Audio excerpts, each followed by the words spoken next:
Aí eu fui mexendo direito na cara. Boa noite a todos. Diz que quando a gente vai ficando velho, se a gente fechar os olhos, eu não vou estar lá fora. Boa noite a todos e que a paz de Jesus esteja sempre em cada coração. Hoje vou falar do capítulo 9 do Evangelho segundo o Espiritismo. Bem-aventurados mansos e os pacíficos. Bem-aventurados mansos e os pacíficos, porque esses possuirão a terra. Evangelho de Mateus, capítulo 4, versículo 4, lá no capítulo 5, que é o Sermão do Monte. Bem-aventurados os pacificadores, porque serão chamados de filhos de Deus. Por quê? Por um simples motivo, gente. As virtudes, o amor, os ensinamentos do Cristo são ensinamentos positivos. São ensinamentos que requerem uma ação positiva e consciente. Muitas vezes a gente acha que seguir Jesus é ser passivo, é simplesmente deixar. Vou ser um manso, então eu vou me recolher no meu canto, eu não vou fazer nada, se alguém falar eu não respondo, porque eu sou manso. Aí alguém me provoca, eu também não respondo, eu não revido. Eu estou fazendo o ensinamento que eu sou manso e pacífico. Deixa o povo brigar. Eu sou manso e pacífico. Deixa se matar um pouco lá. Não é isso. Ser manso e pacífico é no sentido ativo. Você tem que ter a mansuetude e a pacificação. Você tem que estabelecer a paz. Você tem que estabelecer a mansidão aonde você vai. Você tem que ser aquele que encerra a discussão. Você tem que ser aquele que acalma os ânimos. É aquele que desfaz a discórdia. Isso é ser manso e isso é ser pacífico. E aí começa a ficar complicado.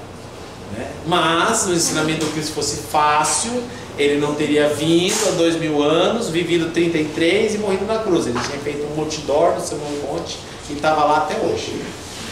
Então, tudo isso requer muito esforço. O trabalho de ser manso, o trabalho de ser pacífico. E qual a recompensa? Possuiremos a terra. Mas qual a graça disso? No sentido de que esse mundo vai melhorar, esse mundo vai evoluir. E aqueles que conseguirem atingir esse estado, aqui continuarão com aqueles que amam, evoluindo junto, colaborando para que esse mundo se torne cada vez melhor. E os pacificadores serão chamados de filhos de Deus. Por quê?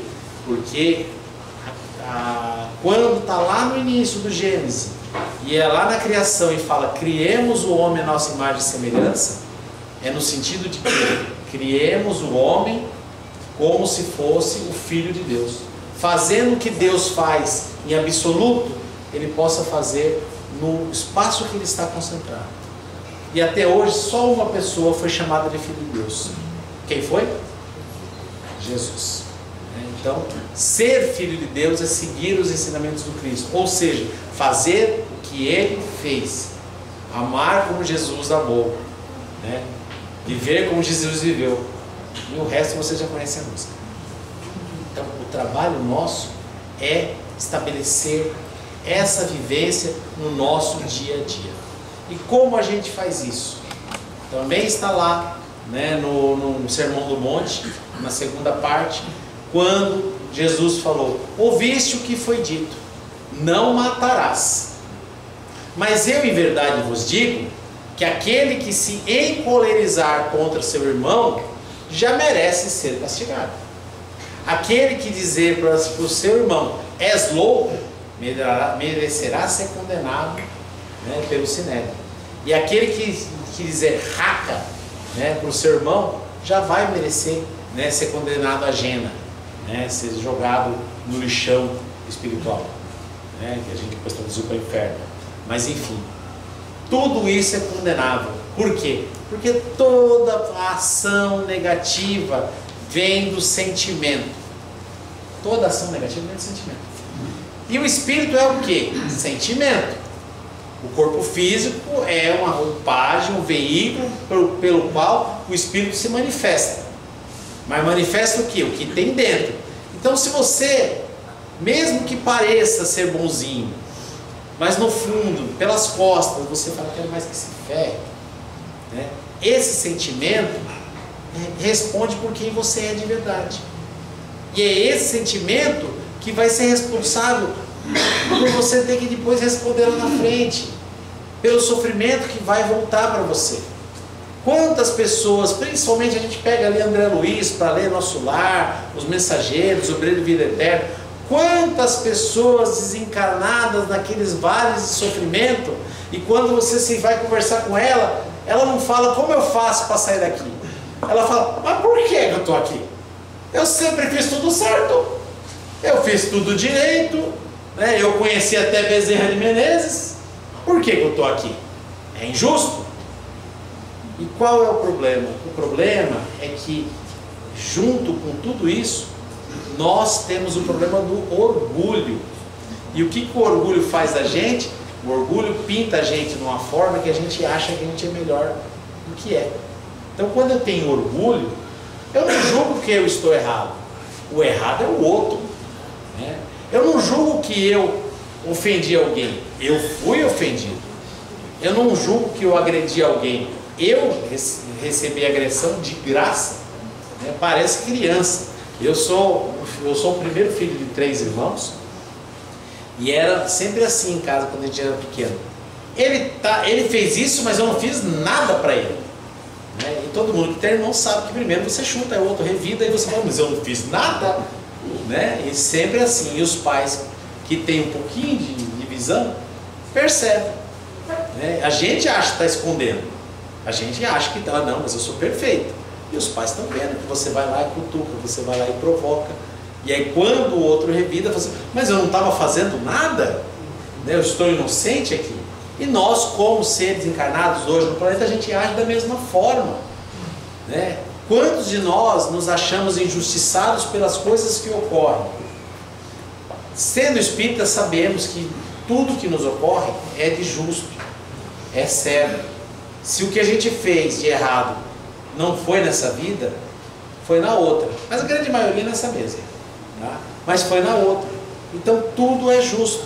Se tudo é justo, não tem por que a gente achar que está certo. Mas mesmo assim a gente se sente certo, a gente se sente injustiçado. E isso é falta do quê? De compreensão. Isso é falta de resignação, né? De obediência, né? E nessa lição do Evangelho segundo o Espiritismo, temos lá obediência e resignação. É uma lição central de ser manso e pacífico. Por quê? Para você ser manso e pacífico, você tem que ser obediente e resignado. Como assim, Leandro? O que isso quer dizer? Obediente e resignado? Quer dizer, eu tenho que baixar a cabeça? Vamos de novo. Não. Para você ser obediente, você tem que ser o quê? Você tem que ter certeza de que aquele que está te dando a ordem sabe mais que você. A gente tem que ser obediente a quem? A Deus, né? Ao universo, à vida. Então, se alguma coisa nos acontece que a gente não quer, mas aquilo veio sem a gente ter nenhuma razão nenhuma culpa naquilo acontecer, e aconteceu, aceita e traz para você na certeza de que aquilo para você aprender alguma coisa, né? Então, ser obediente e resignado.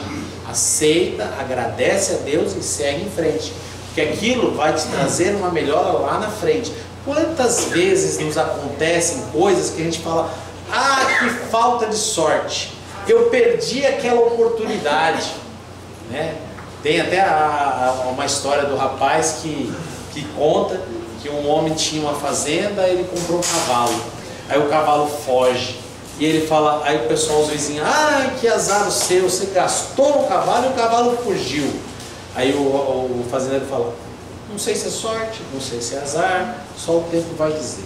Aí dali a pouco o cavalo aparece e traz mais uns 10 cavalos junto com ele. Aí o pessoal, nossa, que sorte, teu cavalo fugiu, mas trouxe 10 cavalos? Você tem muita sorte? Ele fala, não sei, só o tempo vai dizer. O filho tentando adestrar aquele cavalo, um dos cavalos cai do cavalo, quebra a perna e nunca mais anda direito. Aí a pessoa, que azar, Teu filho, o único filho, vai e quebra a perna e pelo jeito nunca vai mais poder treinar cavalo. Que falta de sorte. Ele fala, não sei, quem sabe se é sorte ou azar é Deus. Passa pouco tempo e estoura uma guerra. Todos os filhos são convocados, menos aquele que a perna estava ruim, e aí ele fica com ele. Enfim, o que é sorte, o que é azar, não existe sorte ou azar. O que existe são determinismos que a espiritualidade, determinismo que a providência divina coloca para nós, para que a gente enfrente aquelas situações. Então, saber aceitar, saber se resignar diante daquilo que você não tem controle, é o que te faz realmente humilde. O problema é que, por causa do nosso orgulho, a gente quer ter controle de tudo. A gente quer controlar a nossa vida, a gente quer controlar a vida de quem está à nossa volta e a reação de todo mundo. É onde acontecem decepções, onde acontecem discussões, ofensas, né? Porque as pessoas não concordam com a gente. Mas não é assim. Aceita, cuida da sua vida, cuida do seu jeito. Chico falava, aos outros eu permito que sejam como são, a mim eu exijo ser melhor a cada dia. Porque não está no nosso poder mudar ninguém. A paternidade, a maternidade nos confere espíritos para que a gente possa conduzi-los até certa idade, né? Eles são maleáveis até ali seus 7, 8, 9, 10. Eu costumo brincar que até os 7 eles aprendem, até os 10 eles escutam, até os 15 eles olham e depois dos 20 vai depender do que você fez para trás, né? Porque depois dos 20, se você não conseguiu ajudar até ali, dali vai ser só o fruto do que você fez. Então, nós não conseguimos mudar ninguém, né? A gente só pode mudar a nós mesmos. E a partir desse ponto, ser obediente, ser resignado, aceitar que temos defeitos, aceitar que temos momentos que perdemos o controle, é o primeiro passo para a gente buscar, né, ser manso e pacífico, né? E nas lições que eu li fala muito de cólera, fala muito de perda de controle, porque toda vez que você perde o controle, aí esquece, né? Se você está tentando viver tranquilo, se você está tentando construir pontes, né? Se você está tentando ver relações, principalmente na família, mas na família, no trabalho, em todos que estão ali, se você fica nervoso e explode, aquela ponte que estava tentando ser construída, você vai virar pó. E talvez nunca terá mais chance de fazer outra nessa vida, né? Porque toda vez que a gente explode, não sobra muito tijolo para a gente construir de novo. Então é imprescindível que nós nos controlemos. E aí fica uma dica, tá? Temos sempre um detalhezinho, né, que costumamos ter em nós, que é falar, isso eu não suporto. E aí eu vou dar uma dica para vocês. Não existe o que você não suporta. Existe o que você não quer suportar. Existe o que você prefere não suportar. Tá? Mas nunca pense dessa forma, isso eu não suporto. Por quê? Porque a gente é circulado de espíritos, né? E aqueles que querem nosso bem vão sempre trabalhar para que a gente passe da melhor maneira possível e aprenda com tudo. Mas aqueles que querem o nosso mal, né, geralmente que são aqueles que nós fizemos mal e eles estão ali para tentar ver se a gente vai quebrar a cara, quando você pensa, não suporto isso, adivinha o que eles fazem? Eles vão colocar situações que você não suporta, e aí você estoura, e aí você depois tem que arcar com as consequências, e você se desequilibra. Então, uma dica que eu dou para vocês, esquece esse negócio de não suporta. Mesmo que você não entenda e não consiga aceitar, diante dessa situação insuportável, né, isso vale para cada um do seu próprio jeito.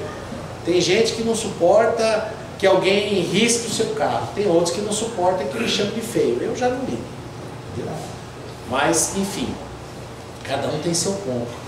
Diante daquele ponto que parece insuportável, Jesus deu a dica, né?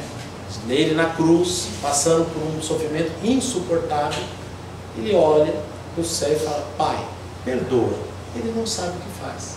Jesus podia ter perdoado? Podia. Ele perdoou? Perdoou. Ele nem levou para o coração, tenho certeza. Mas ele quis dizer para nós qual é a lição quando você está diante de algo que você não suporta.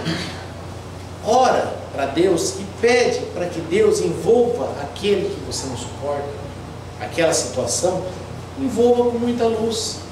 Mesmo que você não perdoe, não deixe trazer no teu coração, não deixe aquilo se instalar no seu coração.